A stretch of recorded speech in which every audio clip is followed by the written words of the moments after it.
জয় যিশু। প্রথম পাঠ প্রবক্তা মালাখির গ্রন্থ হতে বাণী পাঠ ৩ অধ্যায় ১৩ থেকে ২০তম পদ। ভগবানের সেই দিনটিতে কি ধার্মিক কি দুর্জন সবাই পাবে যথাযোগ্য পাওনা। প্রভু ভগবান এই কথা বলেছেন, তোমরা তো আমার বিরুদ্ধে নানা উগ্র মন্তব্যই করেছ। এ কথা বলেছেন স্বয়ং ভগবান, অথচ এখন তোমরা কি না প্রশ্ন করছ আমরা তোমার বিরুদ্ধে কি বা বলাবলি করেছি। কেন? তোমরা তো বলেইছ বৃথায় ঈশ্বরের সেবা করা। তার সেবা করার দায়িত্ব পালন করে অমন মুখ ভার করে বিশ্বপতি ভগবানের সামনে দিন কাটিয়ে আমাদের কি বা লাভ হয়েছে। তাই আমরা এখন যত দাম্ভিককে ধন্য বলেই মনে করি। অপকর্ম করে বেড়ায় যারা, তারা তো প্রতিষ্ঠায় পায়। ঈশ্বরকে যাচাই করেও তারা তো রেহাই পেয়ে যায়। এদিকে যারা ভগবত ভীরু ছিল, তারা এবার নিজেদের মধ্যে কথা বলতে লাগলো, আর ভগবানও কান পেতে শুনতে লাগলেন। যারা ভগবত ভীরু ছিল, ভগবানের নাম যাদের ধ্যান জ্ঞান ছিল, তখন তাদের বিষয়ে ভগবানের সামনেই একটি স্মারকলিপি লিখে রাখা হলো।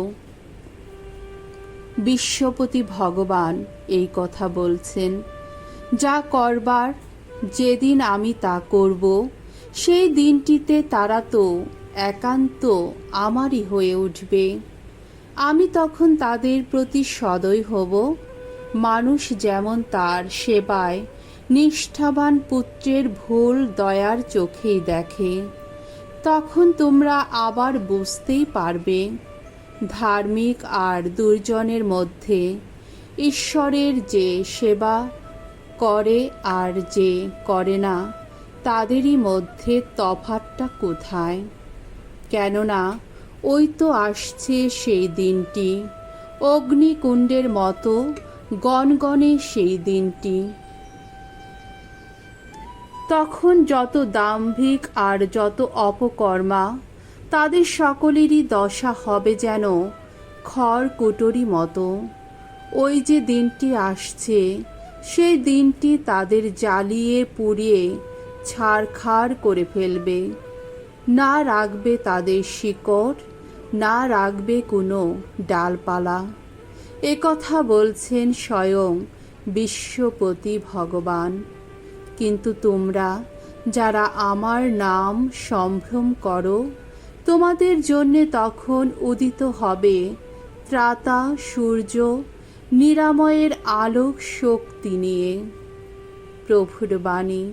ঈশ্বরকে ধন্যবাদ। শাম সঙ্গীত ১ অধ্যায় ১ থেকে ৪ পদ এবং ৬ পদ। ধুয়ো। ধন্য ধন্য সেই মানুষ, ভগবানই যার আশাস্থল।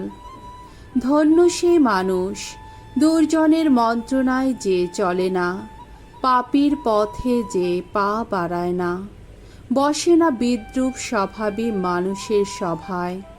ধন্য সেই মানুষ, ভগবানের বিধানই যার আনন্দ, তার বিধানই যে নিশিদিন জপ করে। সে যেন জলস্রোতের তীরে রূপিত বৃক্ষেরই মতো, সময় হলে যা ফলে ভরে ওঠে, যার পাতা কখনো হয় না ম্লান। সে যা কিছু করে তাতেই সে সফলতা পায়।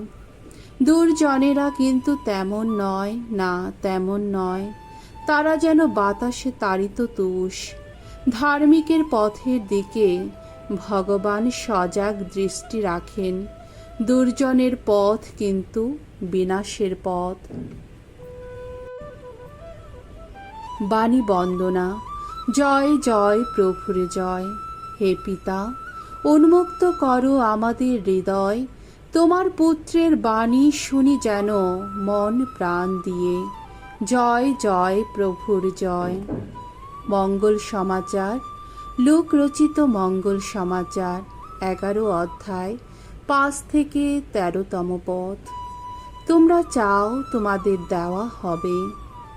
যিশু একদিন তার শিষ্যদের বললেন, মনে করো তোমাদের মধ্যে কারো এক বন্ধু আছে, আর সে মাঝরাতে তার ওই বন্ধুর কাছে গিয়ে বলল, আমাকে 3খানা রুটি ধার দাও তো ভাই, কারণ আমার এক বন্ধু তার যাবার পথে আমার বাড়িতে এসে পড়েছে, আর আমার কাছেও এখন তাকে খেতে দেবার মতো কিছুই নেই। এবার মনে করো ওই বন্ধুটি ভেতর থেকে তখন জবাব দিল, আমাকে বিরক্ত করো না, দরজা এখন বন্ধ, ছেলে মেয়েদের নিয়ে আমি শুয়ে আছি, আমি এখন উঠে গিয়ে তোমাকে কিছুই দিতে পারবো না। যিশু বললেন, আমি তোমাদের বলছি, লোকটা যদি বন্ধুত্বের খাতিরে উঠে তাকে কিছু নাও দেয়, তবু অন্তত বন্ধুর পীড়াপিড়ির জন্যে সে উঠে তার যা কিছু দরকার তা দিয়ে দেবেই। আমি তাই তোমাদের বলছি, তোমরা চাও তোমাদের দেওয়া হবে, খোঁজো তোমরা খুঁজে পাবে, দরজায় ঘা দাও, তোমাদের জন্যে দরজাটি খুলেই দেওয়া হবে। কারণ যে চায় সে পায়, যে খোঁজে সে খুঁজে পায়, যে দরজায় ঘা দেয় তার জন্যে দরজাটি খুলেই দেওয়া হবে। তোমাদের মধ্যে এমন পিতা কে আছে, যার কাছে ছেলে মাছ চাইলে সে তাকে মাছের বদলে দেবে সাপ, কিংবা ডিম চাইলে দেবে কাঁকড়া বেছে? কাজেই তোমরা খারাপ হয়েও যখন তোমাদের ছেলে মেয়েদের ভালো ভালো জিনিস দিতে জানো, তখন স্বর্গে বিরাজমান পিতার কাছে যারা প্রার্থনা জানায়, তিনি যে পবিত্র আত্মাকে তাদের দেবেন তা আরও কতই না নিশ্চিত। প্রভুর মঙ্গলময় বাণী। খ্রিস্ট প্রভু তোমার প্রশংসা হোক।